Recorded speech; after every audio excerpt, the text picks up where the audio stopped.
a jikinsa saboda soyayyar da yake yi. Yau Allah ya haɗa ni da shi, na yi matuƙar farin ciki, kuma shi ma yana cikin farin ciki. Don gashi har na bashi kyauta ta musamman na masoyana da na yi, kun gan shi, aha kun gani?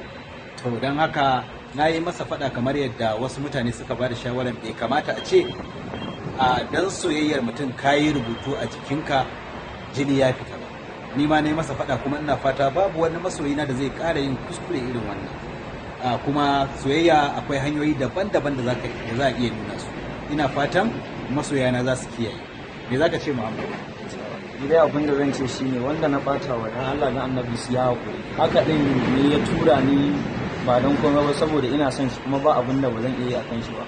Amma wannan ɗin kuskure ne, kuma ina fatan wanda na ɓata wa sanadiyar wannan abin su ya haƙuri su gafarta. Insha Allah ba ta ƙara faruwa ba.